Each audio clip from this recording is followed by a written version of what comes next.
Hi friends, welcome back to my YouTube channel. Friends, ಇಂದು big news ಅಂತಲೇ ಹೇಳ್ಬೋದು. ವಿದ್ಯಾರ್ಥಿಗಳಿಗೆಲ್ಲ degree ಮುಗಿಸಿದವರಿಗೆ ಮತ್ತು PG ಮತ್ತು ಡಿಪ್ಲೊಮೊ ಮುಗಿಸಿದವ್ರಿಗೆ, ಅದು 2023ರಲ್ಲಿ ಡಿಗ್ರಿ ಅಥವಾ ಡಿಪ್ಲೊಮೊ ಮುಗಿಸಿದವ್ರಿಗೆ. ಯಾಕಂದರೆ ಸಿದ್ದರಾಮಯ್ಯವರು ಹೇಳಿರ್ತಕ್ಕಂಥ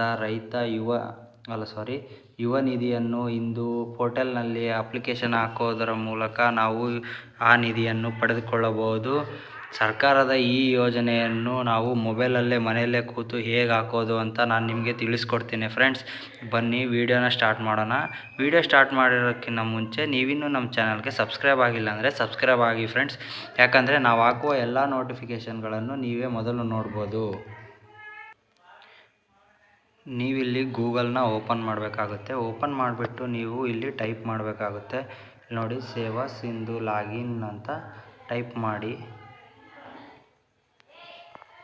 ಈ ಥರ ಒಂದು ಇಂಟರ್ಫೇಸ್ ಕಾಣುತ್ತೆ. ಇಲ್ಲಿ ಮೇಲೆತ್ತಿ ಸೇವಾ ಸಿಂಧು 1 ಅಂತ ಬರುತ್ತೆ. ಇಲ್ಲಿ ಈ ಪೇಜ್ ಮೇಲೆ ನೀವು ಕ್ಲಿಕ್ ಮಾಡಬೇಕಾಗುತ್ತೆ. ಕ್ಲಿಕ್ ಮಾಡಿದ್ಮೇಲೆ ಇಲ್ಲಿ ಈ ರೀತಿ ಓಪನ್ ಆಗುತ್ತೆ. ನೋಡಿ, ತೋರಿಸ್ತೇನೆ. ಈ ರೀತಿ ಓಪನ್ ಆಗುತ್ತೆ. ನೀವು ಓಪನ್ ಆದಮೇಲೆ ಇಲ್ಲಿ ಏನು ಮಾಡಬೇಕಂದ್ರೆ, ಇಲ್ಲಿ ನಿಮ್ಮ ಇಮೇಲ್ ಅಥವಾ ಪಾಸ್ವರ್ಡನ್ನು ಇಲ್ಲಿ ಟೈಪ್ ಮಾಡಬೇಕಾಗುತ್ತೆ. ಫೋನ್ ನಂಬರ್ ಇಲ್ಲಿ ಟೈಪ್ ಮಾಡಿಬಿಟ್ಟು ಇಲ್ಲಿ ಗೆಟ್ OTP ಮೇಲೆ ಕ್ಲಿಕ್ ಮಾಡಿ. ಗೆಟ್ OTP ಮೇಲೆ ಕ್ಲಿಕ್ ಮಾಡಿದ ತಕ್ಷಣ ನಿಮ್ಮ ಮೊಬೈಲ್ ನಂಬರ್ಗೆ ಒಂದು ಪಾಸ್ವರ್ಡ್ ಬರುತ್ತೆ. ಆ ಪಾಸ್ವರ್ಡನ್ನು ಇಲ್ಲಿ ಎಂಟರ್ ಮಾಡಿಬಿಟ್ಟು ಮತ್ತು ಇಲ್ಲಿ ನಿಮ್ಮ ಕ್ಯಾಪ್ಚರ್ ಕೋಡನ್ನು ಹಾಕಿ ಇಲ್ಲಿ ಸಬ್ಮಿಟ್ ಮಾಡಬೇಕಾಗುತ್ತೆ. ಸಬ್ಮಿಟ್ ಮಾಡಿದ ತಕ್ಷಣ ನಿಮಗೆ ನೋಡಿ, ಕ್ಯಾಪ್ಚರ್ ಕೋಡ್ ಮತ್ತು ಪಾಸ್ವರ್ಡನ್ನು ಹಾಕಿ ನೀವಿಲ್ಲಿ ಓಪನ್ ಮಾಡಿದ್ರೆ ಈ ರೀತಿ ಇಂಟರ್ಫೇಸ್ ಒಂದು ಪೇಜು ಓಪನ್ ಆಗುತ್ತೆ. ನೀವಿಲ್ಲಿ ಈಗ ಪೇಜ್ ಓಪನ್ ಆದ ತಕ್ಷಣ ನಿಮಗೆ ಈ ರೀತಿ ತೋರಿಸುತ್ತೆ.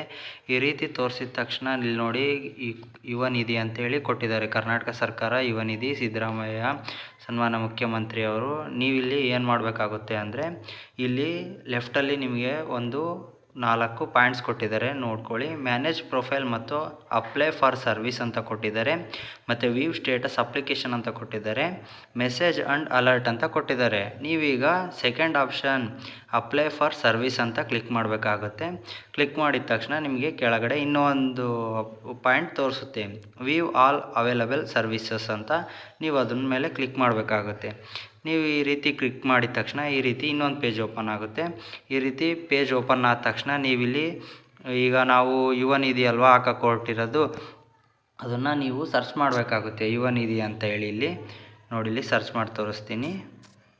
ಯುವ ನಿಧಿ ಈ ಥರ ಯುವ ಅಂತ ಹೊಡೆದ ತಕ್ಷಣ ಇಲ್ಲಿ ಆಲ್ರೆಡಿ ಬಂದುಬಿಡ್ತು. ಫಸ್ಟ್ ಅಪ್ಲಿಕೇಶನ್ ನಂಬರ್, ಯುವ ನಿಧಿ ಸ್ಕೀಮ್, ಯುವ ನಿಧಿ ಯೋಜನೆಗೆ ಅರ್ಜಿ ಅಂತ.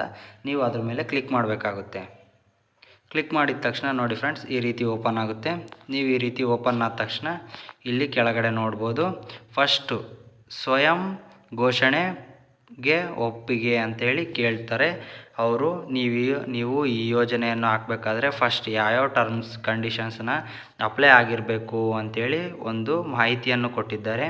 ನೀವು ಇದಕ್ಕೆ ಒಪ್ಪಿ ಹಾಕಬೇಕಾಗುತ್ತೆ. ಇಲ್ಲಿ ನೋಡಿ, ಫಸ್ಟ್ ಪಾಯಿಂಟ್ ಕೊಟ್ಟಿದ್ದಾರೆ ಅವರು, ನಾನು ಕರ್ನಾಟಕ ಗೃಹವಾಸಿಯಾಗಿರುತ್ತೇನೆ ಅನ್ನೋದು ಓಕೆ. ಮತ್ತು 2023ರ ಶೈಕ್ಷಣಿಕ ವರ್ಷದಲ್ಲಿ ನಾನು ಡಿಪ್ಲೊಮೊ ಅಥವಾ ಪದವಿಯಲ್ಲಿ ಉತ್ತೀರ್ಣರಾಗಿದ್ದೇನೆ. ಅಂದರೆ ಇಲ್ಲಿ ನೋಡಿ, ಡಿಪ್ಲೊಮೊ ಅಥವಾ ಪದವಿ ಅಂದರೆ ನೀವು BA, BCom, BSc ಯಾವುದೇ ಆಗಿರ್ತಕ್ಕಂಥ ಪದವಿಯನ್ನು ನೀವು ಪಡ್ಕೊಂಡಿರಬೇಕಾಗುತ್ತೆ. ಅದರಲ್ಲಿ ಉತ್ತೀರ್ಣರಾಗಿರಬೇಕಾಗುತ್ತೆ. ಎಷ್ಟು ಅಂತ ಪರ್ಸೆಂಟೇಜ್ ಏನೂ ಇಲ್ಲ, ಇಲ್ಲಿ ರೀತಿ ಮೆನ್ಷನ್ ಮಾಡಿಲ್ಲ.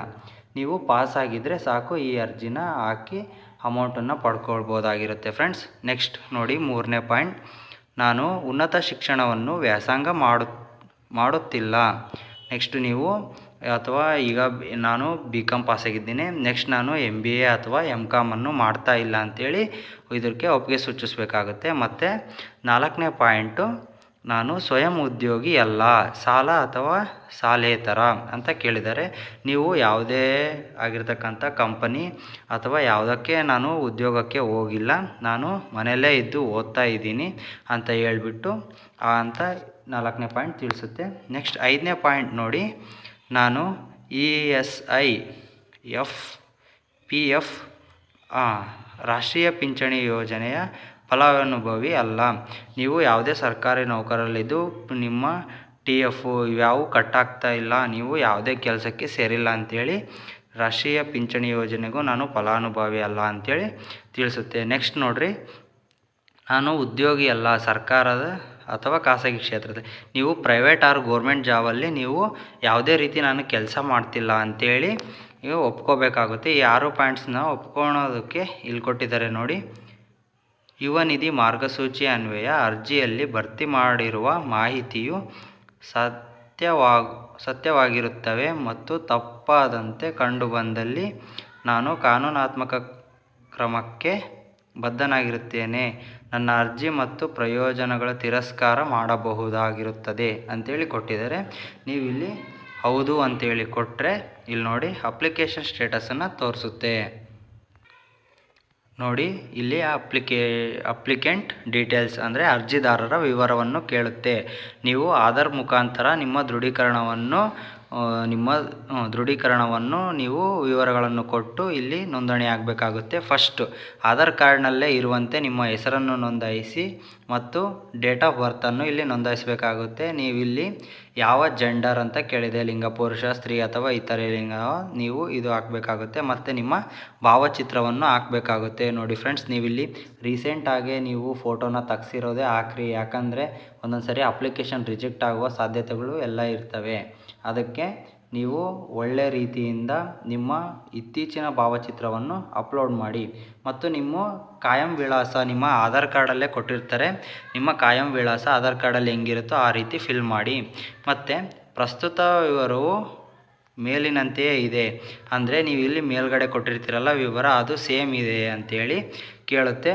ಹೌದು ಅಂತ ಕ್ಲಿಕ್ ಮಾಡಬೇಕಾಗುತ್ತೆ. ಕ್ಲಿಕ್ ಮಾಡಿ ನೆಕ್ಸ್ಟು ನಿಮ್ಮ ಪ್ರಸ್ತುತ ವಿವರವನ್ನು ಇನ್ನೊಂದು ಸರಿ ಕೇಳುತ್ತೆ. ಆವಾಗ ನೀವು ಫಿಲ್ ಮಾಡಿ. ಮತ್ತು ಇಲ್ಲಿ ನಿಮ್ಮ ಡಿಸ್ಟಿಕ್ಕನ್ನು ಸೆಲೆಕ್ಟ್ ಮಾಡಿ ಅಂತ ಕೇಳುತ್ತೆ. ಇಲ್ಲಿ ನಿಮ್ಮ ಡಿಸ್ಟಿಕ್ಕನ್ನು ನೀವು ಸೆಲೆಕ್ಟ್ ಮಾಡಬೇಕಾಗುತ್ತೆ. ನೆಕ್ಸ್ಟ್ ನಿಮ್ಮ ತಾಲೂಕನ್ನು ಸೆಲೆಕ್ಟ್ ಮಾಡಿ ಅಂತೇಳಿ ಕೇಳುತ್ತೆ.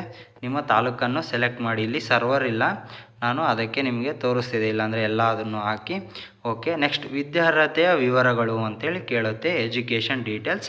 ನೆಕ್ಸ್ಟ್ ನಿಮ್ಮ ಕೋರ್ಸನ್ನು ನೀವು ಇಲ್ಲಿ ಆಯ್ಕೆ ಮಾಡ್ಕೊಳ್ಬೇಕಾಗುತ್ತೆ. ನೀವು BCom, BA, BSc ಅಥವಾ ಡಿಪ್ಲೊಮೊ ಅಂತೇಳಿ ಕೇಳುತ್ತೆ. ಇಲ್ಲಿ ಆಯ್ಕೆ ಮಾಡ್ಕೊಳ್ಳಿ. Next PUC or SSLC, CBSC ಅಥವಾ SSLC, CBSC ಆಯ್ಕೆ ಮಾಡಿ. ನೀವು CBSC ಸಿಲೆಬಸ್ ಓದಿದರೆ CBSC ಅಂತ ಮಾಡಿ. ಇಲ್ಲ ಅಂದರೆ ICSE ಅಂತೇಳಿರುತ್ತೆ, ಅದನ್ನು ಸೆಲೆಕ್ಟ್ ಮಾಡಿ. ಇಲ್ಲ PUCನ ನೀವು ಸೆಲೆಕ್ಟ್ ಮಾಡಬೇಕಾಗುತ್ತೆ. ನೆಕ್ಸ್ಟ್ ಬಂದರೆ ನಿಮ್ಮ ವಿಶ್ವವಿದ್ಯಾಲಯ ಅಂದರೆ ನಿಮ್ಮ ಯೂನಿವರ್ಸಿಟಿ ಮಂಡಳಿ ಯಾವುದು ಅಂತೇಳಿ ತೋರಿಸುತ್ತೆ. ನೀವು ಯಾವುದೇ ಯೂನಿವರ್ಸಿಟಿಯಲ್ಲಿ ಓದಿರ್ತೀರ ಕರ್ನಾಟಕದಲ್ಲಿ, ಆ ಯೂನಿವರ್ಸಿಟಿನ ನೀವು ಸೆಲೆಕ್ಟ್ ಮಾಡ್ಕೋಬೇಕಾಗುತ್ತೆ ಫ್ರೆಂಡ್ಸ್. ಸೆಲೆಕ್ಟ್ ಮಾಡ್ಕೊಂಡ ತಕ್ಷಣ ನಿಮ್ಮ ತಾತ್ಕಾಲಿಕ ಪದವಿ ಅಥವಾ ಡಿಪ್ಲೊಮೊ ಪ್ರಮಾಣ ಪತ್ರ ನೋಂದಣಿ ಸಂಖ್ಯೆಯನ್ನು ನಮೂದಿಸಿ ಅಂತೈತೆ. ನಿಮ್ಮ ಡಿಗ್ರಿ ರಿಜಿಸ್ಟರ್ ನಂಬರ್ ಏನಿರುತ್ತಲ್ಲ ನೀವು ಅದನ್ನು ಇಲ್ಲಿ ಅಪ್ಲೋಡ್ ಮಾಡಬೇಕಾಗುತ್ತೆ. ನೆಕ್ಸ್ಟ್ ಬಂದುಬಿಟ್ಟು ಅಭ್ಯರ್ಥಿಯ ಹೆಸರು ಅಂಕಪಟ್ಟಿಯಲ್ಲಿ ಇರುವಂತೆ ಅಂತ ಹೇಳಿದ್ದಾರೆ. ನಿಮ್ಮ ಮಾರ್ಕ್ಸ್ ಕಾರ್ಡಲ್ಲಿ ಇರುತ್ತೆ ಅಲ್ವಾ, first sem, second sem, third sem, ಈ ರೀತಿ ನಿಮಗೆ 6 ಸೆಮ್ಮಿಂದು ಮಾರ್ಕ್ಸ್ ಕಾರ್ಡ್ ಬಂದಿರುತ್ತೆ. ಆ ಮಾರ್ಕ್ಸ್ ಕಾರ್ಡಲ್ಲಿ ನೋಡಿ ನಿಮ್ಮ ಹೆಸರನ್ನು ಯಾವ ರೀತಿ ಇದೆಯೋ ಅದೇ ರೀತಿ ಇಲ್ಲಿ ಟೈಪ್ ಮಾಡಿ. ನೆಕ್ಸ್ಟ್ ಕಾಲೇಜಿನ ಹೆಸರು ಕೇಳಿದ್ದಾರೆ, ಕಾಲೇಜಿನ ಹೆಸರು ಹಾಕಿ. ಮತ್ತು ನಿಮ್ಮ ಫಲಿತಾಂಶದ ದಿನಾಂಕ ಅಂತೇಳಿ ಕೇಳಿದ್ದಾರೆ. ಲಾಸ್ಟ್ ನಿಮ್ಮ 6ನೇ ಸೆಮ್ ಫಲಿತಾಂಶ ಬಂದಿರುತ್ತಲ್ಲ ಆ ದಿನಾಂಕವನ್ನು ನೀವಿಲ್ಲಿ ಹಾಕಬೇಕಾಗುತ್ತೆ. ನೆಕ್ಸ್ಟ್ ಇಲ್ಲಿ ನೋಡಿ ಕೇಳಿದ್ದಾರೆ ಗೃಹವಾಸಿ ಪರಿಶೀಲನೆಗಾಗಿ ಇಲ್ಲಿ ಆಯ್ಕೆ ಮಾಡಿ ಅಂತ ಹೇಳ್ಕೊಟ್ಟಿದ್ದಾರೆ. ಇಲ್ಲಿ ನೀವು ಆಯ್ಕೆ ಮಾಡಿ. ನೀವು ಡಿಗ್ರಿ ಆಗಲಿ, ರೇಷನ್ ಕಾರ್ಡ್ ಆಗಲಿ ಅಥವಾ ಡಿಪ್ಲೊಮೊ ಆಗಲಿ, ಇಲ್ಲ CET ನಂಬರ್ ಆಗಲಿ ನೀವು ಇದು ಮಾಡಬೇಕಾಗುತ್ತೆ. ನಾವು ಇಲ್ಲಿ ರೇಷನ್ ಕಾರ್ಡ್ ಅಂತ ಕೊಟ್ಟರೆ ಇಲ್ಲಿ ರೇಷನ್ ಕಾರ್ಡ್ ನಂಬರನ್ನು ಹಾಕಬೇಕಾಗುತ್ತೆ. ಮತ್ತು ನಿಮ್ಮ ರೇಷನ್ ಕಾರ್ಡಲ್ಲಿ ನಿಮ್ಮ ಹೆಸರು ಅಂದರೆ ವಿದ್ಯಾರ್ಥಿ, ಈಗ ಯಾರು ನೀವು ಅಪ್ಲಿಕೇಶನ್ ಹಾಕ್ತಿರಲ್ವ ಅವರ ಹೆಸರು ನಿಮ್ಮ ರೇಷನ್ ಕಾರ್ಡಲ್ಲಿ ಯಾವ ರೀತಿ ಇದೆಯೋ ಅದೇ ರೀತಿ ನಮೂದಿಸಿ. ನಿಮ್ಮ ಇನಿಷಿಯಲ್ ಹಿಂದೆ ಮುಂದೆ ಇದ್ರೂ ಅದೇ ರೀತಿಯೇ ನೀವು ನಮೂದಿಸಬೇಕಾಗುತ್ತೆ. ಇಲ್ಲಿ ಟೈಪ್ ಮಾಡಿ ಓಕೆ. ಇಲ್ಲಿ ಕೇಳಿದ್ದಾರೆ ಅರ್ಜಿದಾರರ ಸಂಪರ್ಕ ವಿವರಗಳು ಅಂತೇಳಿ ನೆಕ್ಸ್ಟ್ ಕೇಳಿದ್ದಾರೆ. ನೆಕ್ಸ್ಟ್ ನೀವು ನಿಮ್ಮ ಮೊಬೈಲ್ ನಂಬರ್ ಸಂಖ್ಯೆಯನ್ನು ಹಾಕಿ ಅಥವಾ ಹತ್ತಿರದ ದೂರವಾಣಿ ಸಂಖ್ಯೆ ಅಂದರೆ ನಿಮ್ಮ ಅಪ್ಪಾಜಿದೋ ಯಾವುದಾದ್ರೂ ಮನೇಲಿ ಮೊಬೈಲ್ ಇರೋದು ತೊಗೊಂಡೋಗಿ ಕಂಪ್ಯೂಟರ್ ಸೆಂಟ್ರಲ್ಲಿ ಅಥವಾ ನಿಮ್ಮ ಮನೆಯಲ್ಲೇ ಪಕ್ಕದಲ್ಲಿ ಕುತ್ಕೊಂಡು ಆ ಮೊಬೈಲನ್ನು ಇಟ್ಕೊಳ್ಳಿ. ಅದಕ್ಕೆ OTP ಬರುತ್ತೆ, OTPನೂ ನೀವು ಹಾಕಬೇಕಾಗುತ್ತೆ. ನೆಕ್ಸ್ಟ್ ಇಲ್ಲಿ ನಿಮ್ಮ ಇಮೇಲ್ ಅಡ್ರೆಸ್ಸನ್ನು ಹಾಕಿ. ನೆಕ್ಸ್ಟ್ ಇಲ್ಲಿ ನಿಮ್ಮ ಜಾತಿಯ ಗುಂಪು ಅಂತ ಕೇಳಿದ್ದಾರೆ. ನಿಮ್ಮ first category, second, third A, third B ಅಂತ ಇರುತ್ತಲ್ಲ ಅದನ್ನು ನೀವು ಸೆಲೆಕ್ಟ್ ಮಾಡ್ಕೋಬೇಕಾಗುತ್ತೆ. ನೆಕ್ಸ್ಟ್ ಇಲ್ಲಿ ನೀವು ಅಂಗವಿಕಲರೇ ಅಂತೇಳಿ ಕೇಳುತ್ತೆ.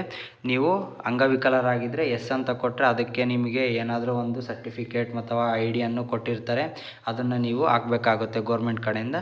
ಅಥವಾ ಇಲ್ಲ ಅಂತೇಳಿ ಸೆಲೆಕ್ಟ್ ಮಾಡಿ, ಇಲ್ಲ ಅಂತ ಸೆಲೆಕ್ಟ್ ಮಾಡಿ ಇಲ್ಲಿ ನಿಮ್ಮ ಕ್ಯಾಪ್ಚರ್ ಕೋಡ್ ಇಲ್ಲಿ ಕೊಟ್ಟಿದ್ದಾರಲ್ವಾ, ಕೋಡ್ ವೆರಿಫಿಕೇಷನ್ ಅಂತ, ಅದನ್ನು ನೀವು ಸೆಲೆಕ್ಟ್ ಮಾಡಬೇಕಾಗುತ್ತೆ. ಸೆಲೆಕ್ಟ್ ಮಾಡಿ ನೀವು ಇಲ್ಲಿ ಡ್ರಾಫ್ಟ್ ಮೇಲೆ ಕ್ಲಿಕ್ ಮಾಡಬೇಕಾಗುತ್ತೆ. ಫಸ್ಟ್ ಇಲ್ಲಿ ನೀವು ಸಬ್ಮಿಟ್ ಮೇಲೆ ಕ್ಲಿಕ್ ಮಾಡಬಾರ್ದು, ಡ್ರಾಫ್ಟ್ ಮೇಲೆ ಕ್ಲಿಕ್ ಮಾಡಿದ್ರೆ ನೀವು ಈ ಎಲ್ಲ ಅರ್ಜಿಯನ್ನು ತುಂಬಿರ್ತೀರಲ್ವ, ನಿಮಗೆ ಅದರಲ್ಲಿ ಏನಾದರೂ ಲೋಪದೋಷಗಳು ಕಂಡು ಬಂದರೆ ಅಥವಾ ತಪ್ಪುಗಳನ್ನು ಕಂಡು ಬಂದರೆ ನೀವು ಎಡಿಟ್ ಮಾಡ್ಕೊಳೋದಕ್ಕೆ ಇನ್ನೊಂದು ಆಪ್ಷನ್ ಇರುತ್ತೆ. ನೀವು ನೆಕ್ಸ್ಟ್ ಅದಾದಮೇಲೆ ನೀವು ಎಡಿಟ್ ಮಾಡ್ಕೊಳೋಕ್ಕೆ ಸಾಧ್ಯ ಇಲ್ಲ. ಸಬ್ಮಿಟ್ ಮೇಲೆ ಅದಕ್ಕೆ ಫಸ್ಟಿಗೆ ಕ್ಲಿಕ್ ಮಾಡಬೇಡಿ. ನೆಕ್ಸ್ಟು ಡ್ರಾಫ್ಟ್ ಮೇಲೆ ಕ್ಲಿಕ್ ಮಾಡಿದ್ರೆ ನಿಮ್ಮ ಎಲ್ಲ ಈ ಹಾಕಿರ್ತೀರಲ್ಲ ಎಲ್ಲದನ್ನು ನಿಮಗೆ ಒಂದು ಪೇಜಲ್ಲಿ ತೋರಿಸುತ್ತೆ. ಅದು ತೋರಿಸಿದ್ದಲ್ಲಿ ನಿಮಗೆಲ್ಲ ಕರೆಕ್ಟ್ ಇದ್ದರೆ ನೆಕ್ಸ್ಟ್ ಅದರಲ್ಲಿ ಓಕೆ ಕೊಟ್ಬಿಟ್ಟು ಬಂದು ಇಲ್ಲಿ ಸಬ್ಮಿಟ್ ಕೊಡಿ. ಸಬ್ಮಿಟ್ ಕೊಟ್ಟ ತಕ್ಷಣ ನಿಮಗೆ ಒಂದು ಫಾರ್ಮ್ ಬರುತ್ತೆ, ಅದನ್ನು PDF ಮುಖಾಂತರ ಮೊಬೈಲಲ್ಲಿ ನೀವು ಡೌನ್ಲೋಡ್ ಮಾಡಿ ಇಟ್ಕೊಳ್ಬೇಕಾಗುತ್ತೆ ನಿಮ್ಮ ವೆರಿಫಿಕೇಷನ್ಗಾಗಿ. ಓಕೆ ಫ್ರೆಂಡ್ಸ್, ಇದಾಗಿತ್ತು ಇವತ್ತಿನ ವೀಡಿಯೋ. ಫ್ರೆಂಡ್ಸ್, ನಿಮಗೆ ಈ ವಿಡಿಯೋ ಇಷ್ಟ ಆಗಿದೆ ಅಂತೇಳಿ ನಾನು ತಿಳ್ಕೊತೀನಿ. ಮತ್ತು ಇನ್ನೂ ಇದೇ ರೀತಿ ಹೆಚ್ಚು ಮಾಹಿತಿಯನ್ನು ತಿಳಿಸೋದು ಮತ್ತು ಅಪ್ಲಿಕೇಶನ್ ನಿಮಗೆ ಲೈವಲ್ಲೇ ಹಾಕೋದು ಹೇಗೆ ಎತ್ತ ಅಂತೇಳಿ ಇನ್ನೂ ಒಂದು ಸರಿ ನಾನು ನಿಮಗೆ ವೀಡಿಯೋ ಮಾಡಿಕೊಡ್ತೀನಿ ಫ್ರೆಂಡ್ಸ್. ಓಕೆ ಫ್ರೆಂಡ್ಸ್, ನಿಮಗೆ ಈ ರೀತಿ ಎಲ್ಲ ಇಷ್ಟ ಆಗಿದ್ದರೆ ಈ ವಿಡಿಯೋ ಲೈಕ್ ಮಾಡಿ, ಶೇರ್ ಮಾಡಿ ಮತ್ತು ಕಮೆಂಟ್ ಮಾಡಿ ಫ್ರೆಂಡ್ಸ್. ಓಕೆ.